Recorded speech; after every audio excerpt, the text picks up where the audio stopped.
અમેરિકાના પૂર્વ વિદેશ મંત્રીએ ધાંગધ્રાના કુડા રણના મહેમાન બન્યા. આ સાથે તેઓ મીઠું પકાવવાની પ્રક્રિયા પણ સમજ્યા. સુરેન્દ્રનગર જિલ્લામાં મોટા પાયે અગરિયાઓ દ્વારા તનતોડ મહેનત કરી મીઠાનું ઉત્પાદન કરવામાં આવે છે. આ મીઠું કેવી રીતે બને છે એ જાણવા દેશ વિદેશથી અનેક લોકો આવે છે. ત્યારે અમેરિકાના પૂર્વ વિદેશ મંત્રી હિલેરી ક્લિન્ટને ધાંગધ્રા તાલુકાના કુડા રણની મુલાકાત લીધી અને મીઠું પકાવવાની પ્રક્રિયા જાણી.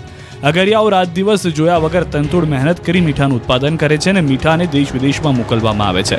દેશમાં સૌથી વધુ મીઠાનું ઉત્પાદન સુરેન્દ્રનગર જિલ્લામાં થાય છે.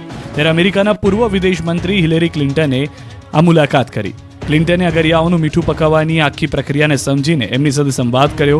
આ ઉપરાંત અગરિયાઓએ રણમાં પડતી તકલીફો અને સમસ્યાઓ વિશે અને સુવિધાઓ અંગે પણ ચર્ચા કરી. અગરિયાઓના રહેઠાણ, તેમની જીવનશૈલી વિશે હિલેરી ક્લિન્ટનને ખૂબ જ ઝીણવટપૂર્વકની જાણકારી મેળવી. ક્લિન્ટન સાથે લદ્દાખ, જમ્મુ કાશ્મીર, મેઘાલય, મહારાષ્ટ્ર, આસામ અને ગુજરાતમાંથી મોટા સંખ્યામાં સેવા સંસ્થા સાથે જોડાયેલી મહિલાઓ ઉપસ્થિત રહી હતી.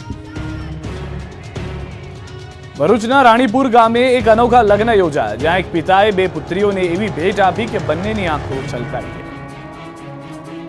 લગ્નનો પ્રસંગ. માતાને ભેટીને આશીર્વાદ લઈ રહેલી પુત્રી સૃષ્ટિ અને દ્રષ્ટિ. દ્રશ્યો ભરૂચના રાણીપુરા ગામના છે, જ્યાં દીકરીઓના લગ્નમાં પિતાએ અમૂલ્ય ભેટ આપી, જેણે સૌના હૃદય જીતી લીધા. હકીકત કંઈક એવી છે કે સૃષ્ટિ અને દ્રષ્ટિ જેમના આશીર્વાદ લઈ રહી છે એ તેમના માતા જ છે, પરંતુ મૂર્તિ સ્વરૂપમાં. કારણ કે ગયા વર્ષે જ તેમનો સ્વર્ગવાસ થયો. પરંતુ લગ્નમાં દીકરીઓને મમતાની ઉણપ ન વર્તાય, ખાલીપો ન લાગે એ માટે તેમના પિતા પિયુષ પટેલે પોતાની પત્નીની આબેહૂબ મૂર્તિ બનાવી.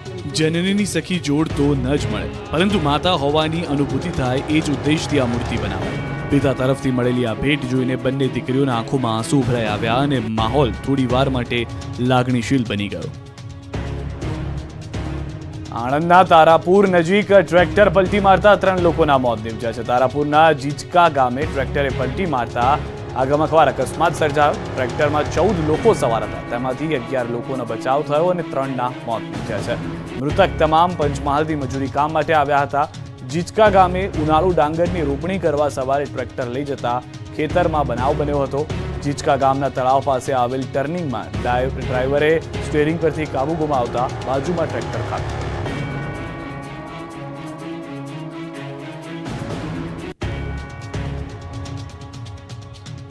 છોટાઉદેપુરના બોડેલી તાલુકાના અનેક ગામોમાં હાહાકાર મચાવનાર માનવભક્ષી દીપડો દેખાતા વન વિભાગમાં દોડધામ મચી.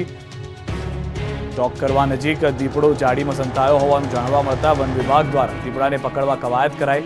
દીપડાને દાટ મારી બેભાન કરી ઝડપી પાડવા માટે વન વિભાગે કવાયત કરી. માનવભક્ષી દીપડાએ 2 માસૂમને શિકાર બનાવતા સમગ્ર પંથકમાં એક સપ્તાહ પૂર્વેથી જ ભયનો માહોલ છવાયેલો હતો.